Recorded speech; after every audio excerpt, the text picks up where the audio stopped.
Numero kan stranded individuals sa Matnog Port puminakol na sa 1,400. Yan ang tinutukan live ni Jessica Kalinog. Jessica?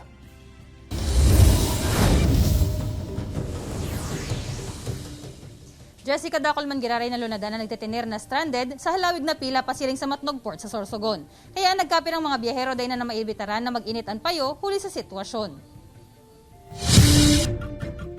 Hasta sa ngunyan, nagtetener na halaba pa man Giraray ang pila kan mga stranded na lunadan pasiring sa Matnog Port sa Sorsogon.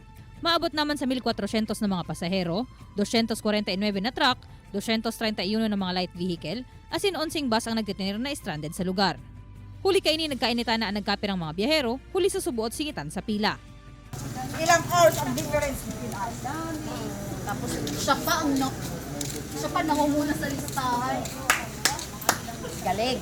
Alagad sigon sa Philippine Ports Authority. Padagos man subuot ang biyahe kan mga roro vessel pa Matnog, alagad dakol ng mga lunadan man Giraray ang nagaabot huli sa holiday season. Sa ngayon po ang operation po namin dito sa Port of Matnog ay patuloy naman ang biyahe ng 12 roro vessels para itawid itong mga kababayan natin na sa pila pa dito sa kahabaan ng highway papasok ng Port of Matnog. Huli sa insidente nakatutok man sa lugar ang kapulisan asin iba pang mga otoridad nganing malikayan ang iriwal sa pag-ultanan kan mga stranded na pasahero.